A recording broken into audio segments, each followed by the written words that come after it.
Romanos, capítulo qual? Capítulo 1. Volume de toque 0%. 16 e 17.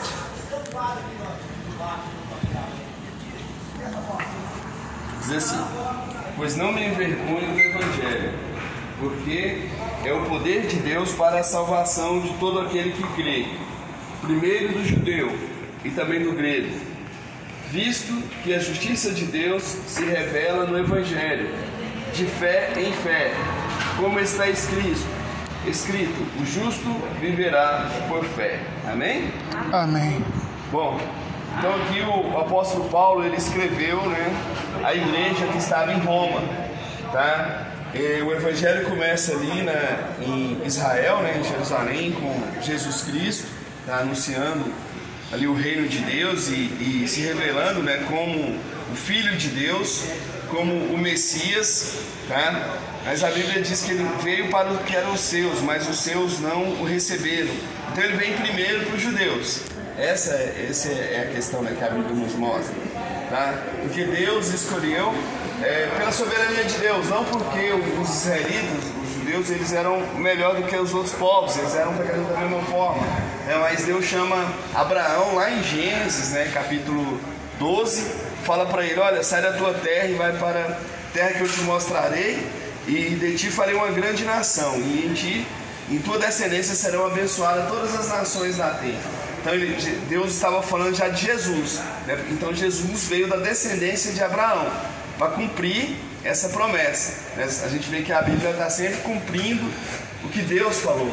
Então nós sabemos que Jesus era o Filho de Deus, mas como homem na carne, ele veio como um descendente de Abraão e também como um descendente de Davi, Por isso que a gente canta filho de Davi, Porque ele era um descendente de Davi, porque Deus também prometeu para Davi que da linhagem dele, viria o Messias, o Cristo, tá? Então o apóstolo Paulo, ele era judeu também, e no começo o apóstolo Paulo não entendia que Jesus era o Filho de Deus, tanto é que ele perseguiu os cristãos.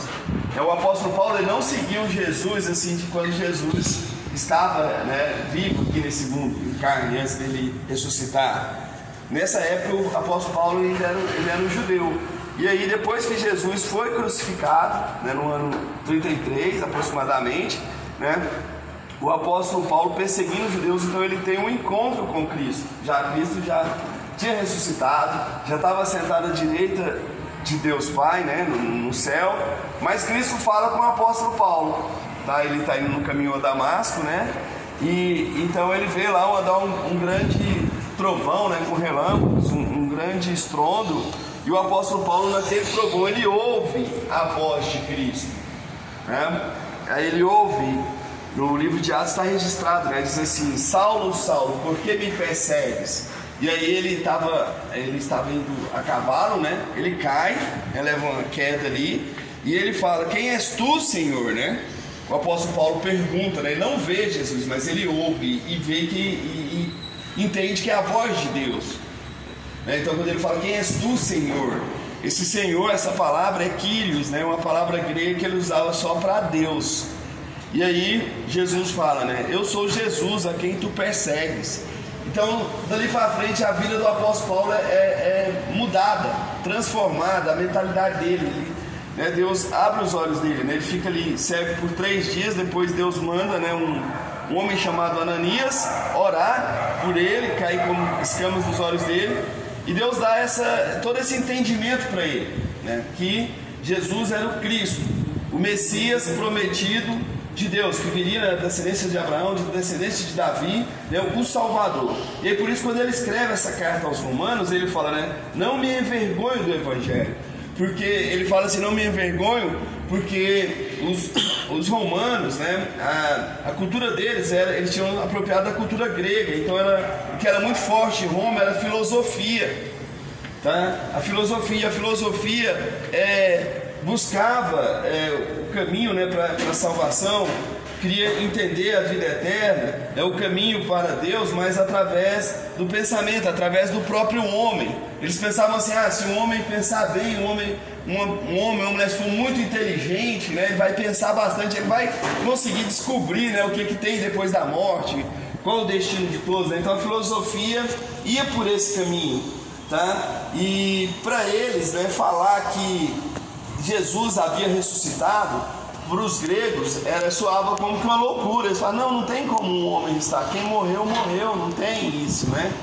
Então os gregos entendiam que era uma loucura, e os judeus, eles entendiam que aquilo era um absurdo, e para eles quem morria morte de cruz era maldito, né? E Jesus se fez maldito, Jesus sabia disso, ele morreu também, foi morte de cruz, ele entregou a vida dele numa cruz, justamente também para se cumprir as escrituras, para que ele morresse pelos nossos pecados, a pior morte que tinha na época. Tanto é que os cidadãos romanos não eram crucificados, eles podiam ser mortos, pena de morte, mas por outro método, porque a crucificação era só para os não romanos, né? Só para os não romanos. Então ele fala, não me envergonho do evangelho, e ele fala, porque é o poder de Deus para a salvação de todo aquele que crê. Então ele fala assim, olha, porque Deus escolheu essa forma, Cristo vindo ao mundo, e sendo crucificado e morrendo por nós e ressuscitado, para nos salvar, porque todo aquele que crê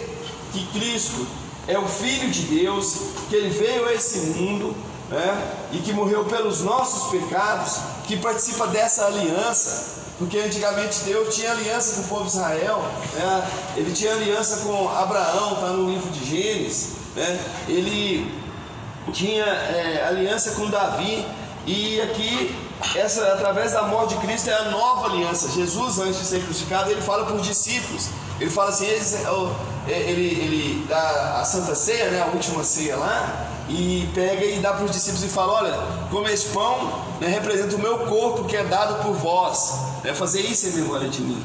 Aí ele fala do cálice, né, lá no vinho, né? Este vinho representa o sangue da nova aliança, que é derramado, né, por vós.